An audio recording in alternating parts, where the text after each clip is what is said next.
And Eto Marlon, nagagandang ka ba rin sa picture? Marlon, literal na hanapin mo dito sa larawang ito, hashtag. Nasaan ang gulo? Ano Nasaan kaya Marlon? kayo na ito? Honestly, Pam, asan kaya siya? Sa tingin mo, nasan siya? I do not know. Baka, kasi matatawa ka sa ano eh, sa mga comments Marlon. Talagang dinog show siya sa comments. Kahit anong outfit ang ang outlet o ano ba, outlets. What's the better term to use? Kung yung kahit anong outlet Nag-post. ang nag-post, dinodog show talaga siya sa comments Marlon dito sa Abante Radio ang sinabi nag-CR lang, hintayin ninyo, yung mga ganun, wait lang. Yung matatawa ka talaga, wait lang, di pa ako ready, yung mga ganon. So, magtatanong ka rin talaga, nasaan siya? Kasi Pero sa mga yung mga bulong-bulungan, baka na-overdi o baka talagang sobrang lakas amat.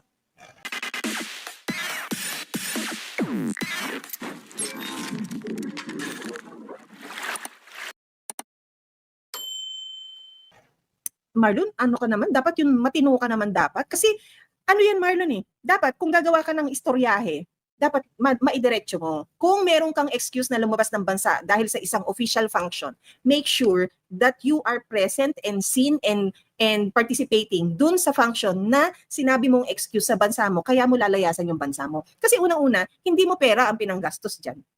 Pangalawa, Marlon, bakit kinailangan, pinablicize din yung pag-alis mo eh, may send-off sa'yo, di ba?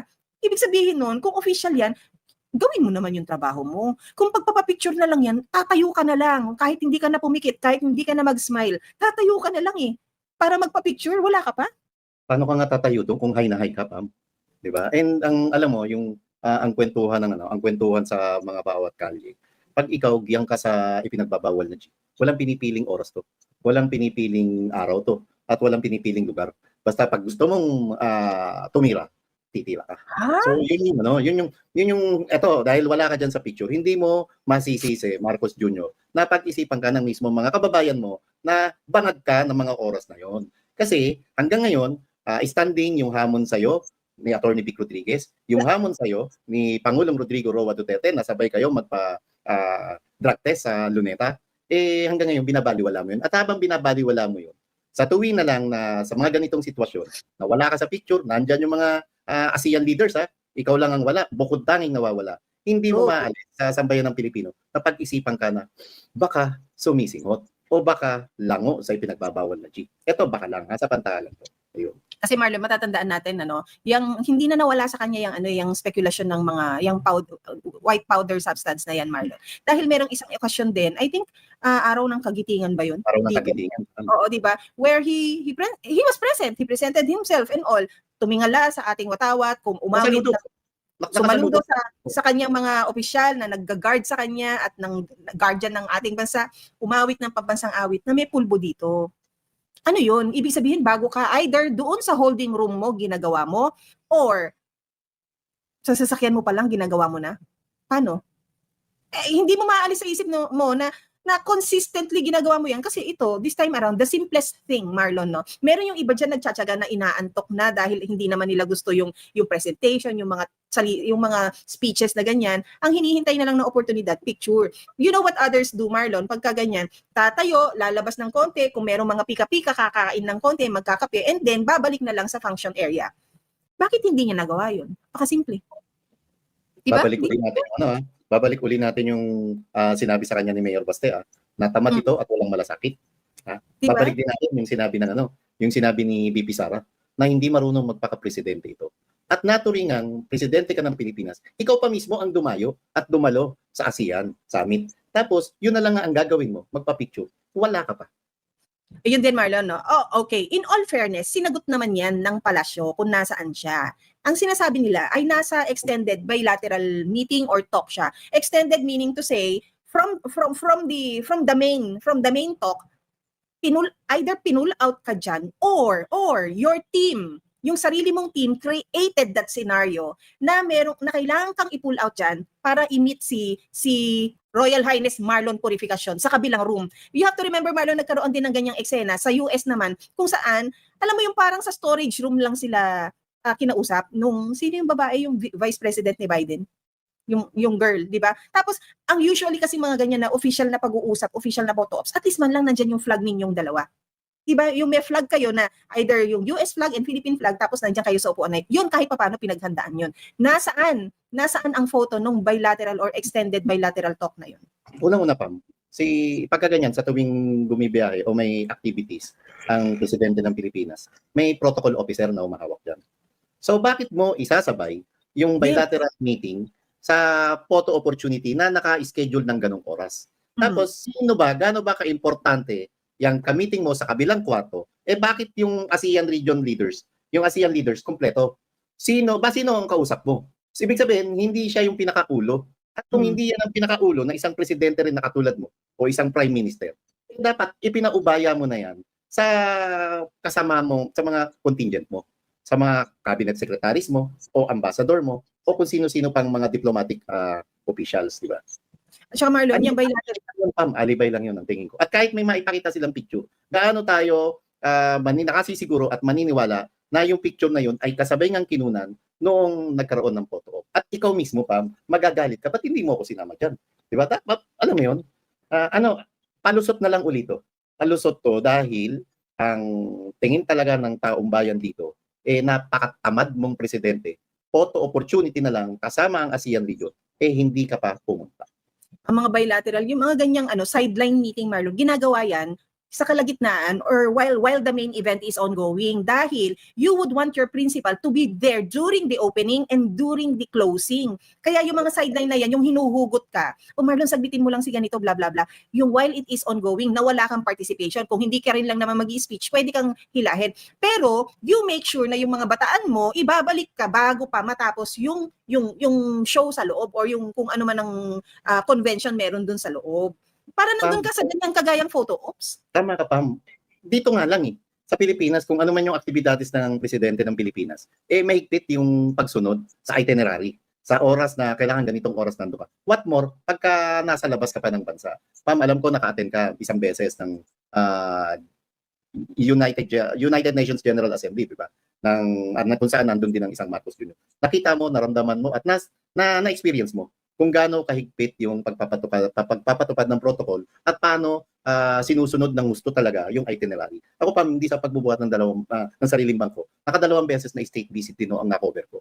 Yung nag-state visit ang PGMA year 2000, 2001 sa Tokyo, Japan, at yung nag-state visit sa Amerika, ang Noynoy Aquino, noong 2010, di ba?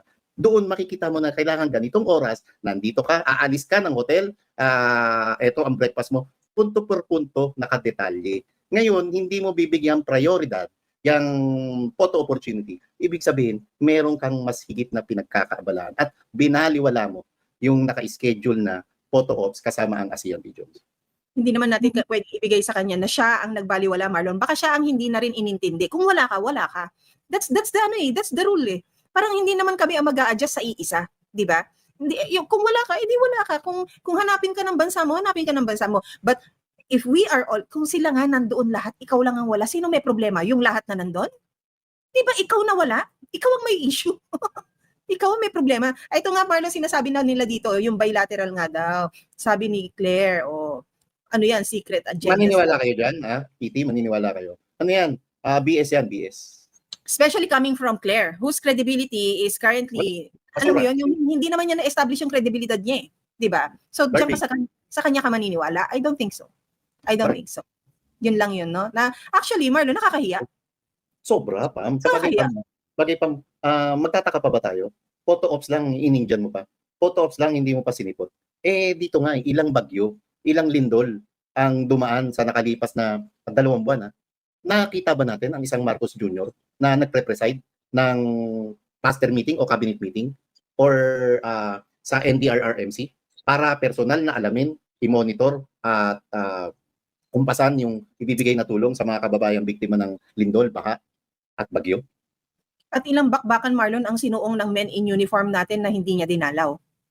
No? Mismo. Yung priorities niya hindi talaga nakaset. No? Hindi mo alam, gusto mo Ang dali-dali lang naman yan. Minsan nga, Marlon, hindi ka naman leader when when the situation calls for it. Pag naramdaman mo, sige, ganito na lang ang gagawin natin. Meron at merong tatayo eh. Kaya lang, ikaw presidente ka. Head ka ng bansa mo. Hindi mo magawa yung ganyan. Classroom picture na lang kung tawagin natin, Marlon. Classroom picture na lang. Mas pinili mo mag-CR kaysa humarap sa camera? Tapos, huwag natin kalimutan, next year tayo ang host ng ASEAN Summit. Next year ang Pilipinas. Hindi yung ganyang classroom picture na lang, yung photo ops na lang, nakasama ng ASEAN leaders, in-Indian mo pa. Paano ka pa makakakuha ng respeto at paggalang sa mga kapwa mo ASEAN region leaders, di ba? Ano yan, Marlon, no? Disrespect dun sa host. Sobra, pambabastos to. Kabastusan to, yun ang salita ron. Kabastusan tong ginawa ng San Marcos. Alam mo, Marlon, naka-experience, hindi ko alam kung kasama ka nun eh. Parang kami lang ni attorney. Nagpunta kami sa isang bahay sa Cebu na hinost kami. Tapos, yung host na yon, merong collaboration na parang merong vlog na mangyayari, may podcast na mangyayari sa bahay niya gagawin. And then, so when we were doing the vlog already, Marlon, yung host biglang nag-disappear. Imagine mo estranghero kami sa... Nandun ako pa. Yung bag ko, di ba? Oo nga pala. So, estranghero tayo dun sa bahay na yon. Tapos, yung host mo, na yun lang ang kakilala mo at yung mga kasama mo sa vlog, biglang nawala dahil ang sinasabi, nagpa-manicure, pedicure. Noon pala, parang may politika na nangyayari na later on, hindi niya susuportahan si Attorney Vic. So, alam nyo, nasa mataas na katungkulan na ngayon yung host ng bahay na yon, na mas piniling magpa-manicure, pedicure, kesa mag-extend ng respeto dun sa kanyang bisita. Ganon din tong kay Marcos, Marlon. If you set your priorities wrong, and you're hosted by such leaders ng countries na ganyan, tapos hindi mo i-return yung gesture nila, by being mentally present dun sa event na yon, di ba? Yun na lang ang gagawin mo, mentally present eh. Ayaw ng katawan mo, ibigay mo yung isip mo na dapat nandyan ka. Hindi mo pa rin ginawa. Di ba? Yeah, that's very disappointing. Oo. Yes, tama. Yes, good morning to everyone. Yan ang yung unang bahagi ng ating mga balita. Pero Marlon, kahapon, minessage kita dito. Finally, narindi na sa kaka-call out mo ang palasyo kasi mayat-maya ka. Pero Marlon, sa totoo lang, siya ang pinakamatagal na irrevocable resignation na ang tagal tinanggap. Correct, sa history to. At siya rin yung kilala kong government o kahit sinong personal o official, mapa-private o mapa-public. Siya lamang yung tao na nagsumite ng irrevocable resignation pero nasa opisina pa rin niya. Unless natanggapin ng presidente ng Pilipinas. Kasi pagkakaintindi ko pa, sa irrevocable, ayaw nyo sa gusto. Aalis ako. Ito na natili pa sa pwesto. And no wonder, magkano ba ang anyway, ito kwentuhan lang naman. Alam ko, wala rin naman sa puso, wala rin sa plano to ng isang NBI director, resigned NBI director Jimmy Santiago, na maganda rin naman naging karir. Pero alam mo, mga usap-usapan sa bureau, ba't ka alis? Kahit resign ka na. Magkano ba ang intelligence fund ng NBI kada buwan o quarterly? May mga ganun kwento. And alam ko, wala sa siguro yun yung mga kwentong yun, may mga galit lang kay dating NBI Director Jimmy Santiago. Pero Marlon, kung iisipin mo, merong katotohanan kasi while you're still there and you're still head and you're still acting head, even if you say na resign ka na, you still have access to it. Yes, of course. Oo, sa pera na yon, ikaw pa rin ang gumagamit. Ikaw pa rin ang pumipirma. Ang problema nga, isa nga sa mga reklamo ng mga dating taga-NBI, tingnan mo walang masyadong accomplishment laban sa ipinagbabawal na droga yung NBI. Kasi hindi rin daw sila binabagsakan ng Intel Fund para palalimin pa yung kanilang operasyon kontra sa ipinagbabawal na G. Naniniwala ka bang priority ng administrasyon ngayon na puksain ng pinagbabawal na G? Alam mo pa, kung hindi mo man prioridad na sugpuin yung malakihang sindikato ng ipinagbabawal na G, kahit sana yung mga middle ano ba tawag doon? Kahit hindi mga super big time na drug lord lang. Mga tingi-tingi lang, ganon. Hindi ka na NBI, no? Kahit naman sana yung mga ilang kilo lang na operasyon. And alam yan, sino ba ang kilala sa NBI? Yung Galicia, di ba? Ano first name ni Sir Galicia? Attorney Galicia? Yung malaki yung eyebag lagi. Yun ang magaling sa drugs. Marami magagaling na... yung words mo! Yung words. Mapa-flag tayo niyan. Nakakabwisit to. Hindi, dito. No, Marlon, what I'm trying to say here is, hindi nga kilo-kilo yung nahuhuli nila, ito nilada nga eh. So parang sinasaktan mo kung Hindi NBI, PNP yun, PNP yun. Oo. But in a holistic setup, tuni-tunilada nga ang nakukuha nila eh. Pero yung sa NBI na yan ay talagang pinilayan sila because kung gagawin nila yan, pipilayan nila yung negosyo. Yung priorities nila yan, Marlon. Priority nila yan. Tandaan mo, yung kilo mabilis mong matago yan. Mabilis yan mawala. Pero ang tonelada, hindi. Nasaan yung mga yon, yung alitagtag? Nasaan yung mga material? Nasaan yung mga items? Oh. Sige. Di ba? Okay, sige. Yung NBI muna. Sa NBI, sa tingin ko, kulang ng pondo. Hindi talaga binuhusan ng pondo ng intelligence fund. Kasi base to sa mga nakausap ko ng mga ahente ng NBI. Pangalawa, doon naman sa alitagtag, sige, mag-alitagtag lang tayo. Itong gobyerno to talaga, no, walang kaplano-planong sugpuin kung sino yung mga mastermind. Huwag natin kalimutan, hanggang ngayon walang linaw kung sino ang mastermind nung pag-recover o saan galing yung mga toneladang chop-shops, di ba? Ngayon, sa flood control projects, wala pa rin silang direksyon para sugpuin kung sino talaga ang mastermind para nakawin ang pondo ng sambayan ng Pilipino na inilaan sa flood control projects. Yeah, totoo yan. So ano ang aasahan natin kay ano? Ano naman ang aasahan natin ngayon sa bagong, OIC pa lang? OIC pa lang siya. At ito ang actually, ang tanong ko, Marlon, di ba ang sentimento natin dati, sana ang susunod na uupo nanggaling sa loob. yes, tama. Is he from within? Yes, Rose from Darang, si Lito Magno. Nakakilala ko siya, line agent pa lang yan. Hanggang nagsalubong landas namin nung hepe na siya ng Special Action Unit. Pag hepe ka ng unit na yon, para ka ng Assistant Regional Director o para ka ng Police Station Chief noon. Tapos hanggang na-promote na siya, alam ko na naging Regional Director pa yan ng ilang probinsya. Tapos na-promote na siya bilang Assistant Director ng NBI on Legal Affairs, AD, at panahon na ni Boying Rimulya.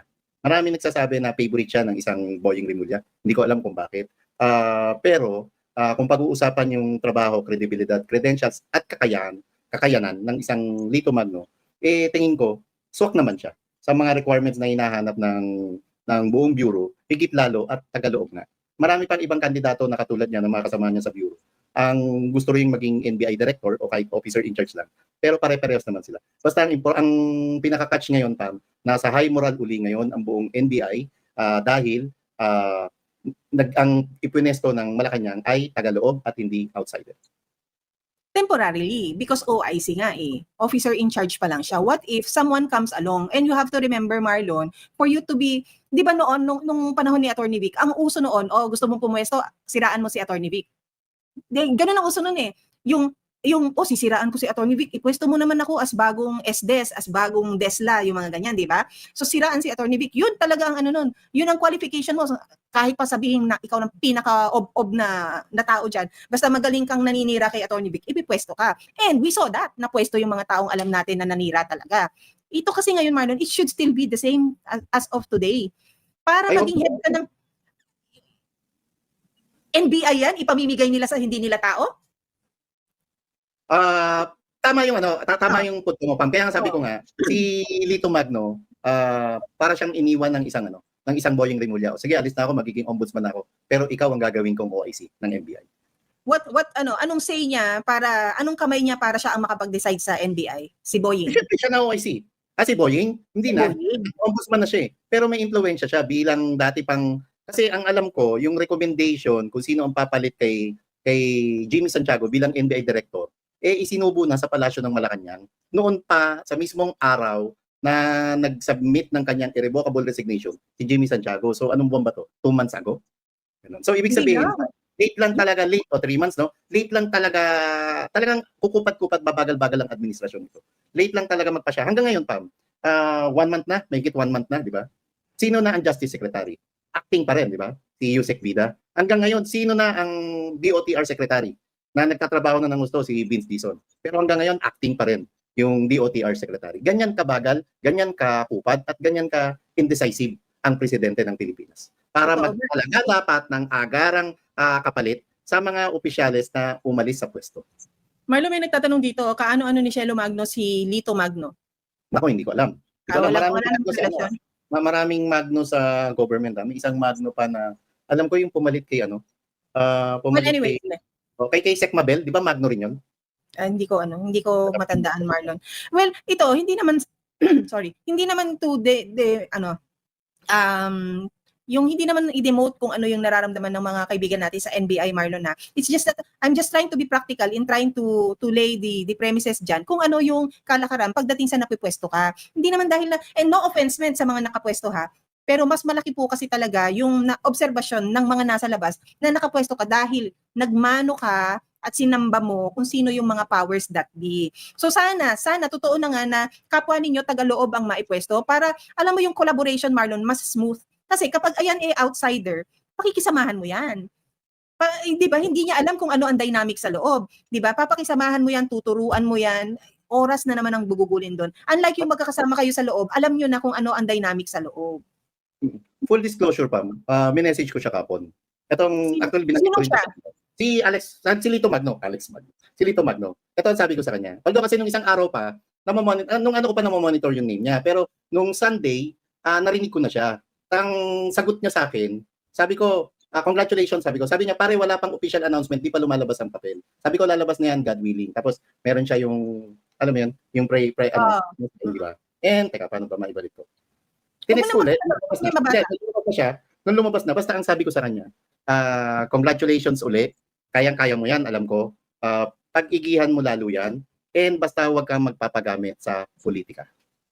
Ayun, sinabi ko sa kanya. And ang nag-reply naman kagabi, after ng tee-off ko, ang sabi niya, thank you, para. Ayun. And yun din, maraming umihiling kasi masyadong nalagsak sa masyadong nasadlak sa kadiliman yung NBI. Higit lalo kasi hindi lamang yung issue pam ng yung basta-basta kinasuhan yung mga vloggers. Hindi lamang din yung issue ng pagsasampa ng kaso kay Vice President Sara Duterte ang naging matinding issue laban sa NBI. Kundi naging matinding issue rin yung kabi-kabilang corruption, extortion. Kabi-kabilang hulidap na nangyayari. At hindi basta-basta hulidap pa umaabot ng 50 million pesos, 30 million pesos, 20 million pesos para lamang hulihin yung kumpanya ng bakal na substandard.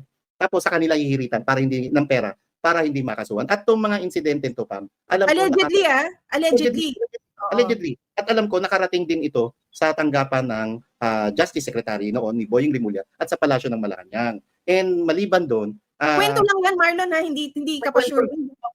Actually, hindi ko naman nililing si Director Jimmy Santiago rito. Kailan nangyari ito? Hindi, pero nami-mention mo kasi yung mga ibang opisina, pero dahil nga lang naikwento sa iyo yan, allegedly. Yes, allegedly. Pero ang nagkwento nito, para lang alam niyo lang po, hindi yung isang tao. Ang nagkwento nito mahigit 10. Ibig sabihin, talagang yung confirmation, yung validation, ganun. At hanggang kagabi may tumawag pa sa akin. Sabi, kwento, okay. Sige. Kagabi may tumawag pa sa akin. Dati siyang official, and nasa comment section po. Dati siyang deputy director. Na hindi siya nagbibigay ng information. Pero sabi niya, pare, tama yung sinabi mo sa vlog. And kasi, masyado na silang nalulungkot dahil nga, bumagsak yung integridad at dignidad ng NBI. Ngayon, nakakita sila ng pag-asa na tagaloob na naman at sana lang paulit-ulit yung panawagan natin. Ang isang OIC director ng NBI na si Attorney Lito Magno ay huwag magpapagamit sa politika at magtrabaho sila ng maayos. Tapos tanggalin niya yung matinding korupsyon, malalang korupsyon, huwag ipagdamot ang intelligence fund at higit sa lahat ng mga kawatan dyan, lahat ng mga kurakot dyan, ipatapon niya sa probinsya. Kasi Marlon, ang pinakamababang uri ng pagdedesisyon ang tingin kasi natin sa NBI, Marlon, prestigious unit of government yan eh. Pero nasaan ang prestige, mga sirs, mga ma'ams, nung inyo pong tanggapin ang pagkakaso ng isang Risa Ontiveros nung siya ay ikinanta ng isang alias Karine na witness, na tanim witness niya against KOJC, against Pastor Apollo Kibuloy. Pero ang kinasuhan ni Risa Ontiveros ay yung mga vloggers na nag-share ng statements at nung video ni Karine. Tapos tinanggap yun ng NBI, inaccommodate yun ng NBI. Yung NBI na nagpapahayag ng galit ang isang Vice President Sara Duterte dahil pinagpatayan ito ng electrical source, yung kanyang Chief of Staff talagang dinisrespect, tapos ayan, may kaso ang NBI. Yung NBI na akala din natin, protector natin, na ang hinihingi lang naman natin, NBI clearance para makapag-apply ng ganitong trabaho. Pero ngayon, Marlon, mga sir, mga ma'am, hindi ho natin matatanggal yung pakiramdam na, baka nga madaan ka lang sa NBI building, Marlon, nanginginig ka eh. Yung may ganong pagtingin na sa NBI, hindi na ho maganda ang tingin sa inyong ahensya. Kaya pagkakataon ito ng bagong OIC director na maibalik yung tiwala ng sambayanang Pilipino sa National Bureau of Investigation. Sana ibigay sa iyo, Sir Lito Magno, sana po ibigay sa inyo at yung aming paghiling na mapasa inyo nga po, sana naman po hindi rin ho kami mabigo ng paghiling namin na mapaganda uli mapagandang uli ang ano diyan sa loob, ang relasyon diyan sa loob para nagre-reflect naman yung relasyon ninyong maganda diyan sa loob sa relasyon ninyo sa komunidad ninyo. Marlon, ito sabi ni Chito Navarro, madaming Magno, madami ding Magna. Nadali mo, Chito. Ang ganda nun. Ayun, Marlo, pero congratulations kay Sir Lito Magno. Ano bang background dito? Bakit meron kayong media? Nag-media ba siya? Hindi pa. Ang tagal ko nag-cover naging police reporter, di ba? Pag kin-cover ko nag-cover ako. At may halimbawa, may kukumpara ko nga paano ang police operation sa NBI operation. Ito, wag magtatampo yung mga kaibigan natin sa police. Ano ba sa police, pagka sumama ka sa isang raid o sa isang enkwentro, ang iingay niya, puro mura. Sa NBI, pag sumama ka sa isang raid na NBI operations, may isa lang tao diyan na siya lang ang kailangan maingay. Siya lang ang kailangan kasi kailangan yun yung good cop bad cop na na formula. Ginagawa talaga nila yun. Sa police, ang daming epal, ang daming pabibo. Sa NBI, isa lang siya lang and tahimik talaga sila magtrabaho. Ang Lito Magno nabaril yan nung hinuli nila yung pamangkin ni Freddy Aguilar na si Jason Aibler ng ng pagbabarilin sila. Nung nire-raid nila yung bahay para hulihin si Aibler, nagpaulan ng kanyang M15 magazine ng Armalite rifle si Aibler at tinamaan doon dalawang ahente. Si Lito Magno na siya na ang hepe ng Special Action Unit. Tapos saka isang Ma'am Ana ng NBI din ang tinamaan naman sa balikat. Tapos nakaganti ng puto yung mga ahente ng NBI. Ang point ko, sumasama talaga sa operation to. At magaling naman talaga ang NBI sa intel gathering, magaling sa operations, and sa case build-up. Yan yung maano mo. Hindi siya kaning lamig. Hindi. Rose Prandaran to. At abogado to. At wow. I'm impressed, Sir Lito Magno. Congratulations sa iyo. Sana maibalik mo ang gloria sa NBI. Kasi Marlon, yung tahimik na yan, tapos kamo, smooth nilang ginagawa ang operation nila. Yan ang pagiging elite force. Yan ang quality ng pagiging elite force. Kita nyo, pasensya po sa mga mahal nating kaibigan din sa PNP, no? Kung kayo ay naikukumpara, is because merong nakikitang mas angat sa kaya ninyong nagagawang maingay na operasyon. Tapos ito, pwede naman palang pag-usapan na isa lang ang maingay. And may maingay is because binigay pa yung task na yun sa'yo na ikaw ang maingay. O so kung hindi mo nakuha yung task na yun, tahimik ka rin. So maganda. So congratulations po kay Sir Lito Magno. And ulit-ulitin natin kay Attorney Magno o IC Magno. Sir, huwag ka lang magpagamit sa politika. Kasi pag nagpagamit ka sa politika, bata ka pa ho. Pag retiro mo dyan, marami pang nag-aantay na nakakarib sa'yo. Pero pag nagpagamit ka sa politika, dyan ang matatapos ang karir mo. Yun lang. Because I was just about to ask, kasi kung bata pa siya, may direction pa siya after, where will Attorney Jaime Santiago go? Wala na, hindi natin alam. Siguro sa edad naman ni Director Jimmy, sana mag-relax na lang siya. Na lang. And naging makulay din naman ang karir niya. Bilang nasa pelikula pa buhay niyan. Kasi asintado talaga yan sa SWAT. And yung kay Lito Magno, kasi mga appointee sila pa. Pag may bago may bago nang itinalaga ang Malacanang bilang opisyal na director ng NBI, hindi malayong tanggalin siya o ibalik siya bilang at hindi, pwede naman siya ibalik bilang assistant director. Diba? Pero kung wala na rin siyang babalikan. Oo nga, kasi kung hindi na available yung sa kanya, yung item para sa kanya. Pero I believe Sir Lito Magno here have seen kung gaano ginamit ang isang Jaime Santiago. At dahil nagpagamit ang isang Jaime Santiago, nagmukha siyang katawa-tawa sa mga desisyong ginagawa niya. So siguro, hindi naman gugustuhin ni Attorney Lito Magno na mangyari din sa kanya yon na pinagtatawanan siya at yung desisyon niya dinidikta lang kung ano yung mga gagawin niya at sasabihin niya. Sana po yun nga maging para sa tao kayo at hindi para sa kung sinong makapangyarihan lang diyan na nagdidikta. At sana tumulong na sila sa pag-iimbestiga, Pam. Nung PIDAP, nung Janet Lim Napoles, alam mo sino lead investigator nun? NBI. Oo. At may nakasuhan. May nakasuhan at may nakulong. Hindi nga lang lahat, may mga natanggal din. Pero naging masipag ang NBI nun. Ngayon, since bago na ang liderato ng NBI, baka makatulong sila. At alamin nyo kung sino yung mastermind. It's not their call. Sorry to say, but it's not their call. Someone else. Pero kung sa proseso ng investigasyon nila, makuha nila yung mga information na yun, na mas palalimin pa nila. Ayun even our viewers, Marlon, parang tumataas ang ang pag-asa with NBI because they're cheering for Sir Lito Magno based na rin sa pagpapakilala mo sa kanya sa atin. Kasi, di ba, yun nga, totoo ka naman dyan, Marlon, kung tagalabas ka tapos ang hirap mong ipakilala sa tao, mahirap din establish ng trust.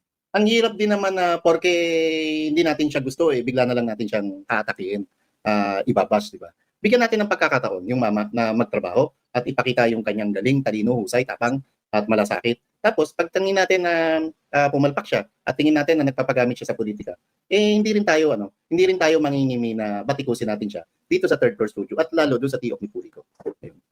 Oy, hinintay naman natin si Jaime Santiago noon na merong pagkakamali eh. Bago rin naman tayo nagsalita. Hindi naman tayo pagkaupo tirahin, hindi naman ganoon. Ang talagang sugat na meron si Jaime Santiago, Marlon, yung ginawa nila sa vloggers. Yung mga ganyang pang-aapi nila sa freedom of speech na yan na ipinagkait sa marami. Yung mga yan, yung kagaya ng isang Risa Ontiveros na in-expose ng isang alias Karine, tapos ang kanyang kinasuhan yung mga vloggers na nag-share nung expose ni Karine. Parang ang kulang na lang, how stupid can you get? Para yun ang gawin mo, di ba? So mataas ang tingin natin at respeto natin sa NBI, sa ahensyang yan, at syempre yung mga kaibigan natin na nandyan. Hello po sa inyo. Hello daw po, sabi ni Marlon. Alam ko, high moral sila ngayon. And good luck sa inyo. Godspeed, mga ate at kuya. Yun, good morning. Yeah, so dahil dyan, good morning sa mga taga-NBI. Hello po sa inyo. At yung mga nakapila dyan, kung naka-broadcast po kami, charot.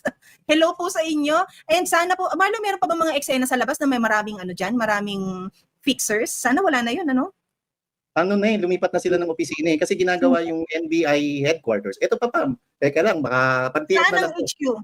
Ang HQ nila ngayon, ginagawa yung NBI headquarters sa top, di ba? Alam ko nakapunta ka na nun. Giniba yun kasi papatayuan nila, papagandahin nila ng building. Pero merong usap-usapan dyan, Attorney Lito Magno, may tumanggap na dating opisyal ng NBI, hindi umano, nakatanggap ng 100 million pesos mula raw sa isang kontratista. Doon ka na lang sa T-off. Kinakabahan naman ako. Sir Lito, doon mo na lang siya sa bayad sa T-off. Ang opisina nila ngayon, Pam, nasa Makapagal. Dati nasa Quezon City, Araneta. And ngayon, mas maganda na, nasa Makapagal na. Halos likod lang ng Golden Bay Restaurant. Something like that. Alam ko yan. Pero Sir Lito, sana maayos naman yung yung mga frontliners nyo. Hindi po dapat maangas ha. Nakaranas kasi tayo dyan ng ang angas-angas, Marlon, na alam mo yan, you were just trying to still figure out kung saan ka magpa-park dahil bago nga po ang opisina ninyo Yung fini-figure out mo pa saan ka magpa-park, sinisita ka na ng todo. At yung paninita, kala mo ang taas-taas na niyang tao. Ayaw lang nating magsabi dito na gaano naman kababa yung taong yun and all. But however, if you are the frontliner, dapat maximum tolerance po ang meron ang mga frontliner natin. Turuan na ang basic courtesy. And alam mo, Pam, share ko na lang rin bago tayo magpaalam. Sa NBI po, mortal sin yung, hindi katulad ng mga pulis talagang naka-outside holster yung mga baril, di ba? Sa NBI, kailangan yan laging nakatago. Yan, maliban na lang pagka may operation sila. Siyempre, nandun na, chaleco, jacket. And Sir Lito Magno, baka naman pwede mo nang i-discourage yung mga kasama mo. Nasa mga kotse, talaga may mga nakalagay pa ng sticker na NBI, nandun pa sombrero, nakasabit pa yung mga jacket. Baka lang, sir. Magandang unang trabaho para hindi na masyadong maging showy at maging mayabang ang NBI ngayon. Ibalik lang, bigyan niyo ho kami ng reason na maibalik namin yung kumpiyansa. At yung kumpiyansa na walang takot ha. Iba kasi yung kumpiyansa, may confidence ka dun sa ahensya at di ba yung may takot ka rin. Yung napupwersa ka na lang. May kumpiyansa na ang tao sa'yo, may tiwala pa. Yung takot sana, Marlon, is because alam mong gagawin nila yung tama, magbibigay sila ng hustisya sa mga kung anong merong problema. Kaya lang yung takot, yung baka ikaw ang gawan ng kalokohan. Ganon kasi yung takot Yung dapat kayo, kinakatakutan kayo dahil nagtatrabaho kayo. Hindi po yung kinakatakutan kayo dahil kayo po ang magtatanim ng mga kung ano-anong kaso sa mga normal lang na tao, yung mga payak lang na tao na talagang ginigipit din ng mga mapang-abuso sa kapangyarihan. Yun lang po. Sana, Sir Lito, sana we pray na ikaw na, sa'yo na ang posisyon na yan at para ikaw ang maging figurehead na mabalik din yung moral ng mga nawalan ng pag-asa kahit paano within the NBI, within the Bureau. Congratulations, sir. Congrats, OIC Director Lito Magno. Ito, balik nga natin ang kagwapuhang mukha ng Sir Lito Magno. Yan. Actually, Marlon, alam ko na kita mo siya sa na-meet mo siya sa isang airport. Sir pala yun. Hello po. Diba? Kasi nagkamustahan kami ron, tapos flight na natin Ikaw ba yung hinila niya somewhere? Oo. Hello po. Si Sir pala matangkad si Bossing. Tapos tingnan mo, maamo ang mukha. Wow! Brad, baabo raw mukha mo. Yun lang. Sa picture, tingnan mo naman yung mukha nito. Kasi naman, retired policeman to retired lawyer, judge, then fiscal and judge. Yun lang. Ayun, congratulations po sa inyo. At naway patnubayan kayo ng Espiritu Santo sa inyong pagfulfill ng inyong duties. Ano po? Yun, maraming salamat po sa inyong lahat.